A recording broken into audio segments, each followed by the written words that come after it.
নমস্কাৰ টিডি knowledge point YouTube channel আপোনালোকক পুনৰবাৰ স্বাগতম অসমৰ যিকোনো কম্পিটিটিভ এক্সামত সহায় হোৱাকৈ আজিৰ এই ভিডিঅ'টো আপোনালোকৰ কাৰণে লৈ আহিছোঁ আজিৰ ভিডিঅ'টোত জিকেৰ 25টা অতি প্ৰয়োজনীয় প্ৰশ্ন উত্তৰ আনিছোঁ গতিকে ভিডিঅ'টো স্কিপ নকৰাকৈ শেষলৈ চাই থাকিব নতুনকৈ চাই থকা ব্যক্তি হ'লে প্লিজ চেনেলটো ছাবস্ক্ৰাইব কৰি বেল আইকনটো ক্লিক কৰি দিব তেতিয়াহে আহি থকা ভিডিঅ'বিলাকৰ নটিফিকেশ্যন আপোনালোকে পাই যাব বলক ভিডিঅ'টো আমি আৰম্ভ কৰোঁ আজিৰ ভিডিঅ'টোৰ প্ৰথম প্ৰশ্নটো হৈছে which of the following newspapers started by Motilal Nehru নিম্নলিখিত কোনখন বাতৰি কাকত মতিলাল নেহৰুৱে আৰম্ভ কৰিছিল চাৰিটা অপশ্যন দিয়া আছে option A independent B young India C socialist D free press journal শুদ্ধ উত্তৰটো কমেণ্ট কৰি জনাব শুদ্ধ উত্তৰটো হৈছে অপশ্যন এ ইণ্ডিপেণ্ডেণ্ট বাতৰি কাকতখন মতিলাল নেহৰুৱে আৰম্ভ কৰিছিল The Independent was an Allahabad-based newspaper started by Motilal Nehru in 1919. Independent বাতৰি কাকতখন এলাহাবাদৰ ওপৰত ভিত্তি কৰি প্ৰকাশ কৰা হৈছিল আৰু এই বাতৰি কাকতখন মতিলাল নেহৰুৱে 1919 চনত প্ৰকাশ কৰিছিল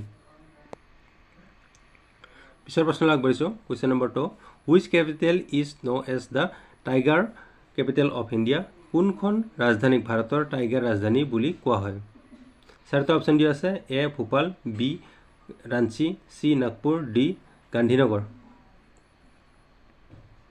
শুদ্ধ উত্তৰটো হৈছে অপশ্যন চি নাগপুৰক ভাৰতৰ টাইগাৰ ৰাজধানী বুলি কোৱা হয়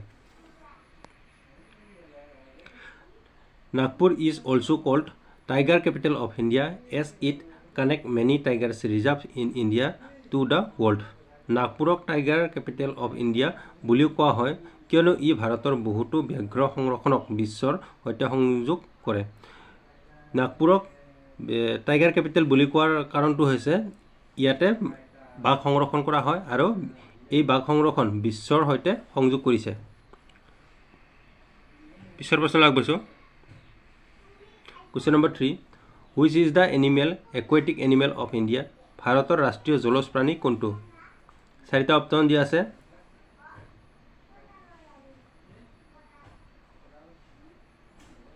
শুদ্ধ উত্তৰটো হৈছে option C Ganges river dolphin Ganga নদীৰ থকা ডলফিনক ৰাষ্ট্ৰীয় জলজ প্ৰাণী বুলি কোৱা হয়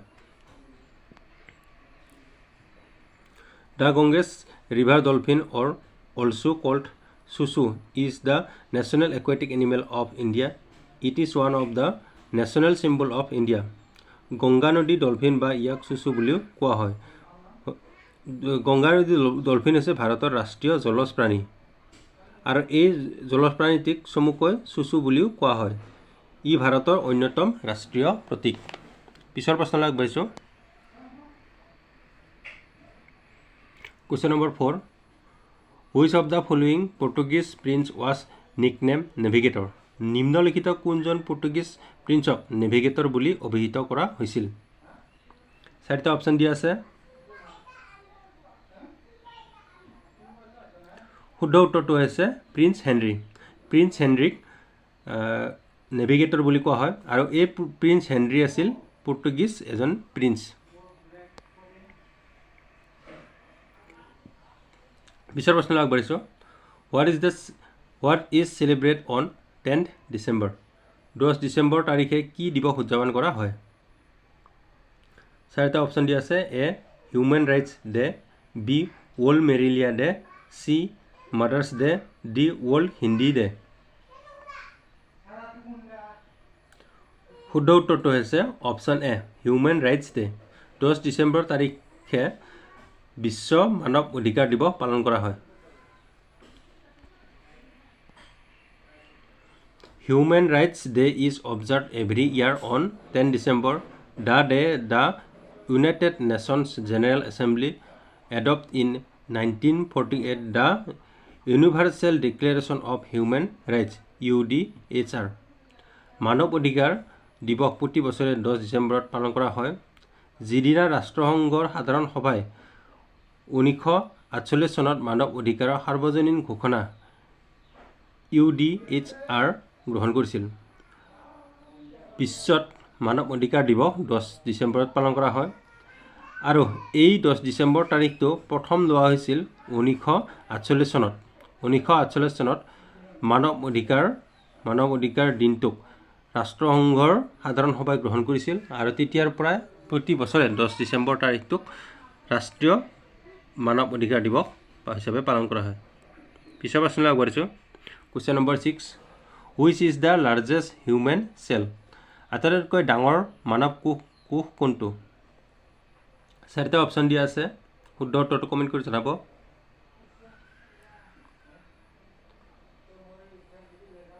শুদ্ধ উত্তৰটো হৈছে অপশ্যন ডি অভাম। আটাইতকৈ ডাঙৰ মানৱ কোষটো হৈছে ovum. Next question number 7 which of the following is the capital of God's own country? নিম্নলিখিত কোনটো ঈশ্বৰৰ নিজৰ দেশৰ ৰাজধানী? ভিডিঅ'টো পজ কৰি ল'ব আৰু শুদ্ধ উত্তৰটো কমেণ্ট কৰি জনাব। শুদ্ধ উত্তৰটো হৈছে অপশ্যন চি থিৰুভানান্থপুৰম।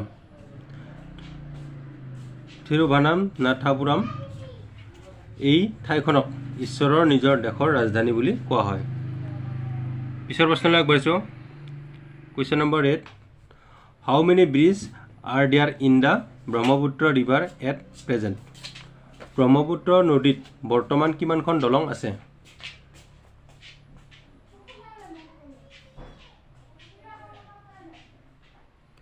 শুদ্ধ উত্তৰটো হৈছে অপশ্যন বি 6খন।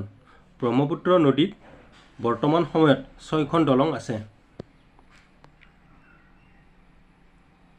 পিছৰ প্ৰশ্নলৈ আগবাঢ়িছোঁ। কুৱেশ্যন নম্বৰ 9 হুৱেন ৱাজ স্বচ্ছ ভাৰত অভিযান লাঞ্চ? স্বচ্ছ ভাৰত অভিযান কেতিয়া আৰম্ভ কৰা হৈছিল? স্বচ্ছ ভাৰত অভিযান গোটেই ভাৰতবৰ্ষতে কৰা হৈছিল আৰু এই স্বচ্ছ ভাৰত অভিযান ভাৰতত কেতিয়া প্ৰথম আৰম্ভ কৰা হৈছিল? শুদ্ধ উত্তৰটো হৈছে অপশ্যন চি 2 অক্টোবৰ 2014। 2014 চনৰ 2 অক্টোবৰ তাৰিখে স্বচ্ছ ভাৰত অভিযান আৰম্ভ কৰা হৈছিল। পিছৰ প্ৰশ্নটো হৈছে question number 10 the treaty of Sanar was signed in which year? Sanar চুক্তি কোন বছৰত স্বাক্ষৰিত হৈছিল?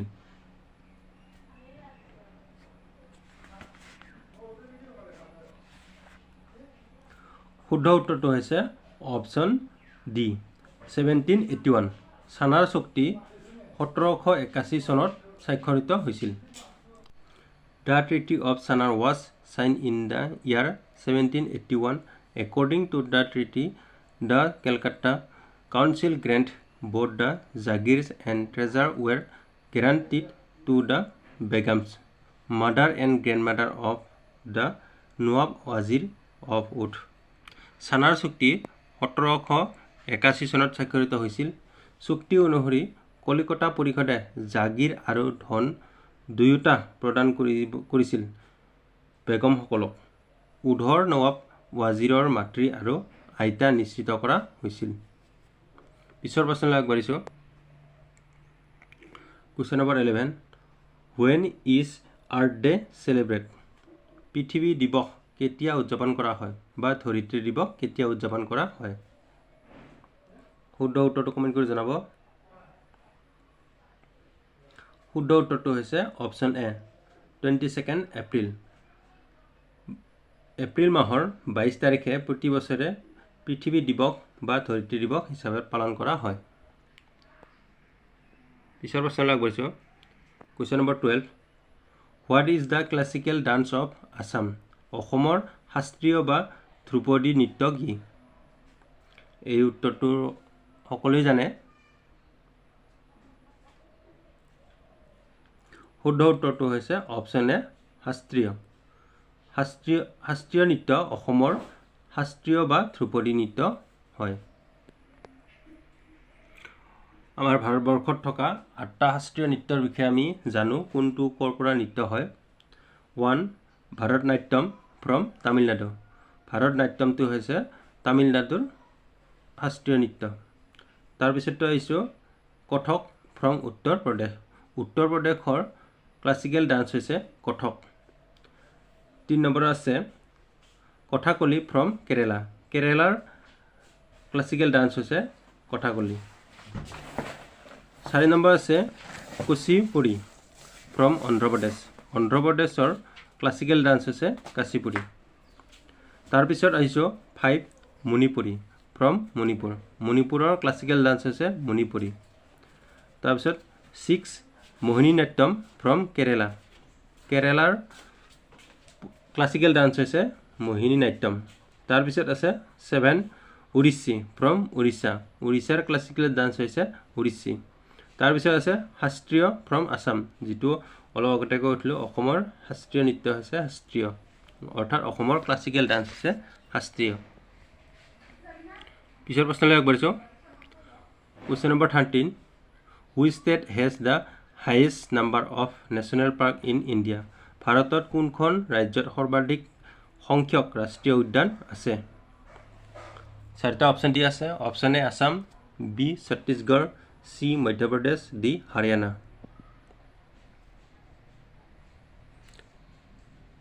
শুদ্ধ উত্তৰটো হৈছে অপচন সি মধ্যপ্ৰদেশ ভাৰতৰ মধ্যপ্ৰদেশত সৰ্বাধিক সংখ্যক ৰাষ্ট্ৰীয় উদ্যান আছে The Central State of Madhya Pradesh had the highest number of national parks in India as of February 2012. The Central State of Madhya Pradesh had the highest number of national parks in India as of February 2022. 12 national parks, 24 wildlife sanctuaries, and 3 biosphere reserve. 2022 চনৰ ফেব্ৰুৱাৰী মাহলৈকে মধ্যপ্ৰদেশৰ কেন্দ্ৰীয় ৰাজ্যত ভাৰতত সৰ্বাধিক সংখ্যক ৰাষ্ট্ৰীয় উদ্যান আছিল ইয়াতে 12খন ৰাষ্ট্ৰীয় উদ্যান 24খন বন্যপ্ৰাণী অভয়াৰণ্য আৰু 3টা জৈৱমণ্ডল সংৰক্ষণ আছে পিছৰ প্ৰশ্নলৈ আগবাঢ়িছো question number 14 Indian Independent Committee was established in which year? কোন বছৰত ভাৰতীয় স্বাধীনতা সমিতি স্থাপন কৰা হৈছিল?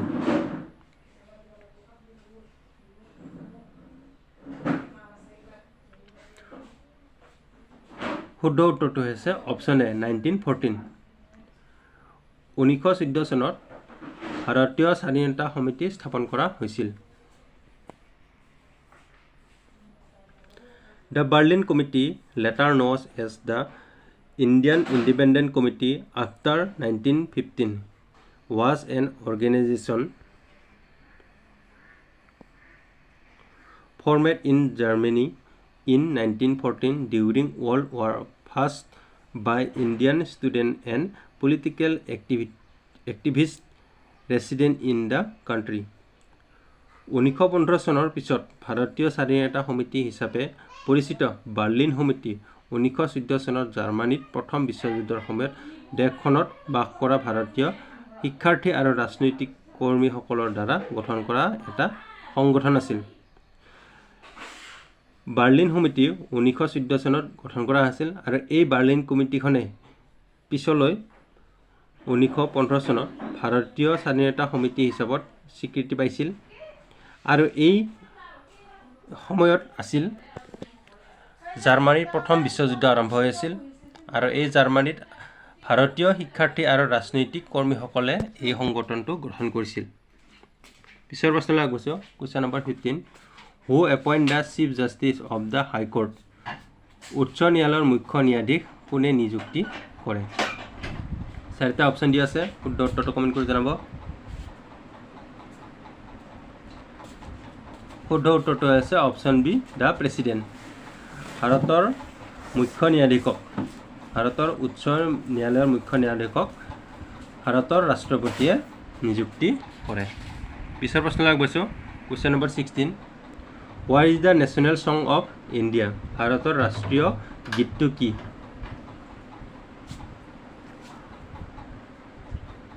শুদ্ধ উত্তৰটো হৈছে অপচন এ বন্দে মাতৰম ভাৰতৰ ৰাষ্ট্ৰীয় গীতটো Vande Mataram next question number 17 Which of the following wildlife sanctuary was released as Ramsar site in 2022?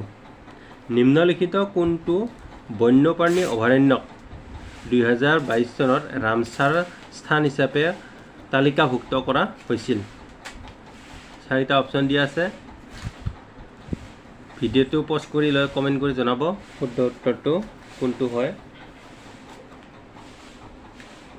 শুদ্ধ উত্তৰটো হৈছে option B, Bakhira wildlife sanctuary. Bakhira wildlife sanctuary 2022 চনত ৰামছাৰ ছাইট হিচাপত অন্তৰ্ভুক্ত কৰা হৈছিল। পিছৰ প্ৰশ্নলৈ আগবাঢ়িছোঁ। Question number 18, go back to Vedas, this call given by, বেদলৈ উভতি যাওক, এই উক্তিটো দিয়া হৈছে। এই উক্তিটো কোনে দিছিল? বেদলৈ উভতি যাওক।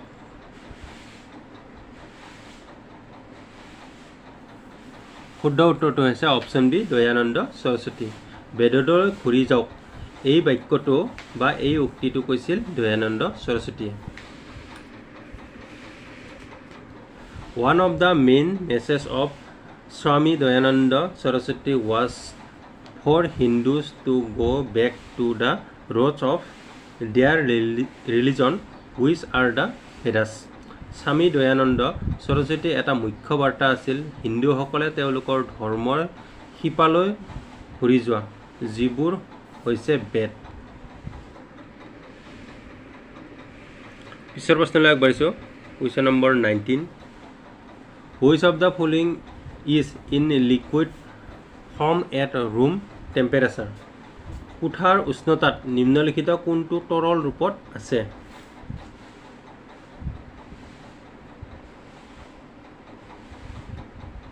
শুদ্ধ উত্তৰটো হৈছে অপশ্যন চি, ফ্ৰেঞ্চিয়াম। ফ্ৰেঞ্চিয়াম কোনো কোঠাত থাকিলে ইয়াৰ উষ্ণতা তৰল ৰূপত থাকে। পিছৰ প্ৰশ্নলৈ আগবাঢ়িছোঁ। Question number 20, what was the major economic source of the Indus valley civilisation? Sindhu উপত্যকা সভ্যতাৰ মুখ্য অৰ্থনৈতিক উৎস কি আছিল?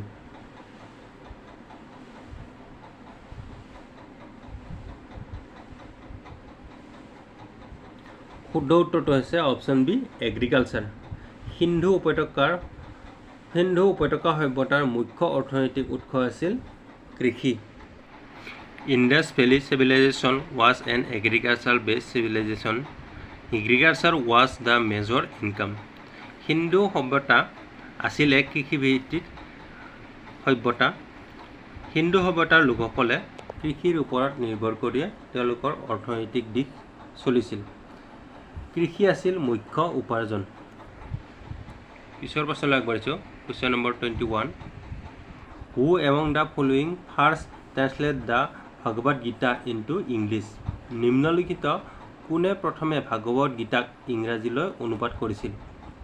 4টা অপশ্যন দিয়া আছে। শুদ্ধ উত্তৰটো কমেণ্ট কৰি জনাব।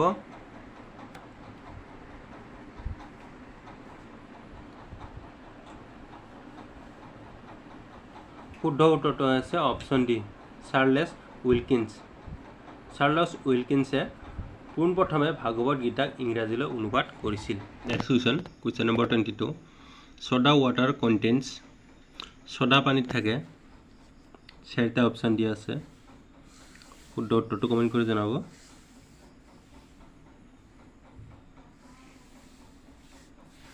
শুদ্ধ উত্তৰটো হৈছে অপশ্যন চি, কাৰ্বন ডাই অক্সাইড।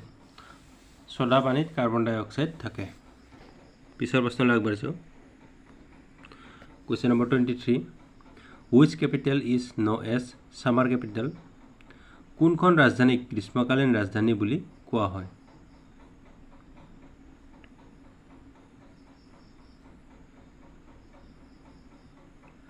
শুদ্ধ উত্তৰটো হৈছে অপশ্যন চি, শ্ৰীনগৰ। শ্ৰীনগৰক গ্ৰীষ্মকালীন ৰাজধানী বুলি কোৱা হয়। পিছৰ প্ৰশ্নলৈ যে গৈছোঁ। কুৱেশ্যন নম্বৰ 24, ৱেন ৱাজ জল শক্তি অভিযান লাঞ্চ? জলশক্তি অভিযান কেতিয়া আৰম্ভ কৰা হৈছিল? 4টা অপশ্যন দিয়া আছে।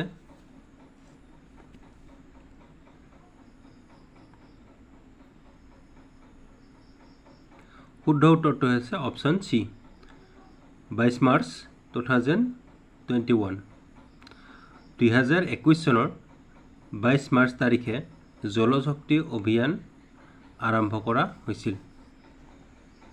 পিছৰ প্ৰশ্নলৈ গৈছোঁ। কুৱেশ্যন নম্বৰ 25 অৰ্থাৎ আজিৰ ভিডিঅ'টোৰ শেষৰ প্ৰশ্নটো হৈছে 25 which of the following is the master gland. নিম্নলিখিত কোনটো মাষ্টাৰ গ্ৰন্থি? 4টা অপশ্যন দিয়া আছে, শুদ্ধ উত্তৰটো কমেণ্ট কৰি জনাব।